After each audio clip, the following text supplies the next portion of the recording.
welcome. I'm Hannah Chase. And I'm Gianna Eisenberg, and this is Sharkbait News. Today on our upcoming broadcast, we'll be talking about natural disaster taking lives and destroying communities in California, defectors daring escape from North Korea, cows helping cure a Middle East epidemic. We'll also be covering possible limited internet access in the near future, Apple trying to minimize too much screen time, 2-million-year-old butterfly discovery, and curious lemurs take over the zoo. In our top story, deadly mudslides sweep through Santa Barbara County, California in the early morning hours of January 10th. This devastation comes just weeks after wildfires raged through Southern California, forcing thousands to flee and evacuate their homes. These wildfires from last month, combined with the drenching heavy rain, caused flash floods and formed giant mudslides. These muddy rivers brought devastation, taking out any and everything in its path, including trees, boulders, cars, homes, and people. As of January 11th at noon, according to Santa Barbara County sheriffs, dozens of people were injured. 17 people were confirmed dead, and 8 people, potentially more, still missing. One of the victims recalls when the mudslide hit their home in Montecito, California. Ben Hyatt rushed his family out of their home when the mudslide struck. "Seemed just like heavy rain," he said. 5 minutes later, I heard a loud whish sound. Mud came in an instant, like a dam breaking. Reports say that more than 100 homes were destroyed and damaged. Over 500 first responders, including 10 search and rescue dogs, are actively searching for people buried underneath the mud and rubble. Search and rescue missions are still ongoing, searching for survivors. Among the survivors was a 14-year-old girl named Lauren Canton, who was trapped under the mud on her street. She was found and saved by rescue firefighters and rescue dogs. Our support and prayers for those affected by this disaster and their families. Our hearts go out to them. In our world story, let's go to Donald and hear about a North Korean defector. Thank you, Hannah. Right here at the DMZ, a North Korean soldier defected to the south. The man ran a long distance, going all the way to South Korea. He fled to the DMZ, which is the demilitarized zone, which is bordered between North and South Korea. This is a heavily guarded border where you will likely lose your life when trying to escape North Korea. The man had a dangerous stash and was caught on camera while doing this.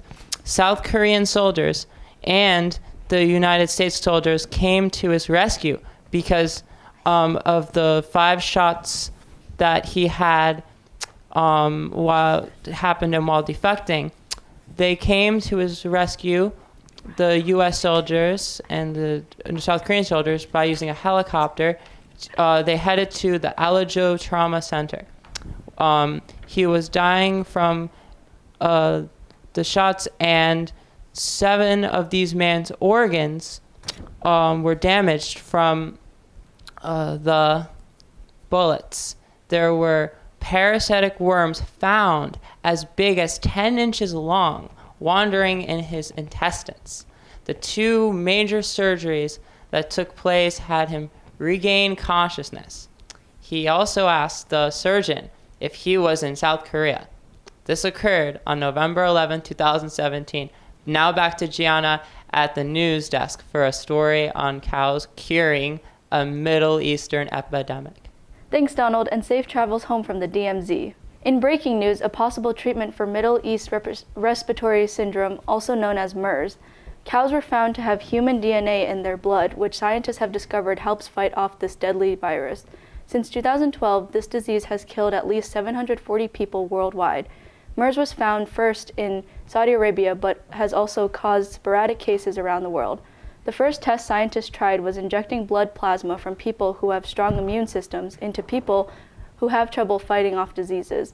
Later, they found human plasma wasn't easy to harvest and was difficult to find when new diseases came about. Then scientists came up with a new idea of transchromosomic cattle, which would manufacture specific antibodies in bigger amounts. These cattle were injected with part of the MERS virus, and their immune systems showed they produced antibodies to fight against the disease. The cows were found to have human DNA, so scientists injected their blood into human guinea pigs and proved it was safe. According to these scientists, the trial has no serious side effects. In other news regarding technology, Apple investors are concerned that people spending a lot of time looking at screens are becoming depressed and are decreasing their self-esteem due to being addicted to social media. Screens are also causing physical issues because people are staying inside all day instead of going out and getting exercise. Apple states, "We take this responsibility very seriously and we are committed to meeting and exceeding our customers' expectations, especially when it comes to protecting kids." The phone addiction among young people is a growing concern in the United States because children are not able to give up their phone. Another concern is that teenagers feel they are more addicted to their phones because they feel a pressure to respond immediately to a text message. The phone addiction isn't just affecting children and young adults, but it is also affecting people in the TV industry. Former Disney star Selena Gomez said, as soon as I became the most followed person on Instagram, I sort of freaked out. It had become so consuming to me. It's what I woke up to and went to sleep to. I was an addict. Last minute, she decided to cancel her revival tour to deal with her social media addiction. Now Apple is trying to come up with more software that allows parents to control their child's apps, movies, games, and internet use, hoping to help this Apple addiction. And now over to Donald at the Federal Communication Commission for an update on the net neutrality. Donald, over to you. Thanks, Gianna. In interesting news, the Federal Communications Commission in Washington, D.C. has begun the repeal process of the net neutrality. This means that sites like Reddit and Netflix, along with many others, would either have to pay more to enjoy certain TV shows, funny compilations on YouTube, or other sources of entertainment on the web. The Internet Association Group, which includes Google, Facebook, Amazon, and Microsoft, among others, announced it would support legal endeavors to block the rollback voted last month by the Federal Communications Commission. Last month's vote stopped a heated partisan debate and is just the latest twist in a battle over more than a decade on rules governing internet service providers.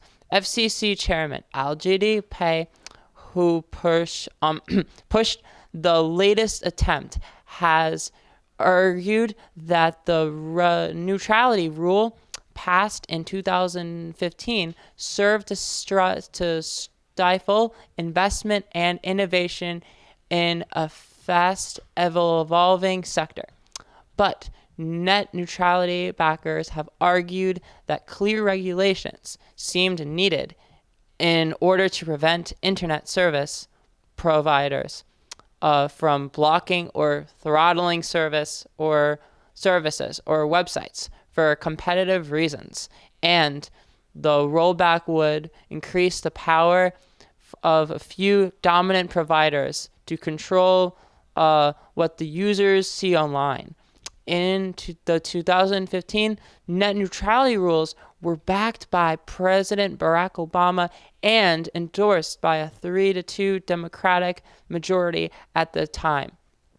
But the election of President Donald Trump reserved the FCC party majority, and it quickly reserved course. Now back to Gianna at the desk. Thanks, Donald. Meanwhile, our globe-trotting correspondent Dan has made his way to Germany to get us the latest on the 2-million-year-old butterfly. 2-million-year-old butterfly wing fragments were found in Germany on Wednesday, January 10th. These findings help scientists understand more about butterflies and in turn helps in conservation efforts of butterfly species today. This discovery dates the first of these butterflies back 70 million years after scientists originally thought they existed. A team of scientists collected samples of rock dating back between the Triassic period and Jurassic periods. They used chemicals to dissolve any non-organic parts of the rock and were left with butterfly wing scales no bigger than a piece of dust. On further examination, scientists found that the scales were hollow, indicating that these butterflies had a proboscis, which is a tubular tongue used to collect nectar. Previously, butterflies were thought to have evolved the proboscis alongside nectar-producing flowers. But because these butterflies lived at a time when nectar-producing flowers were not common, scientists conclude that their proboscis is evolved separately to flowers. Back to you, Hannah, at the desk. Thanks, Dan. Here's something to brighten your day. Lemurs caused silly mayhem during an interview at the Banham Zoo in Norfolk, England on January 8th. Alexander Dunlop, a BBC reporter, was visiting the zoo to report on its annual counting of their animals. When he interviewed with the group of lemurs, things got wild. Reports say that when Dunlop starts to speak, the curious lemurs jump on him and in front of the camera, leaping all over the place. At one point in the interview, a couple of lemurs even sat on his shoulder, eating food out of his hand. One of the lemurs nipped him. He tried to regain control, but his lemur friends stole the show. After many laughs, he finished his report as best as he could, with the distraction of the cute and eager lemurs by his side.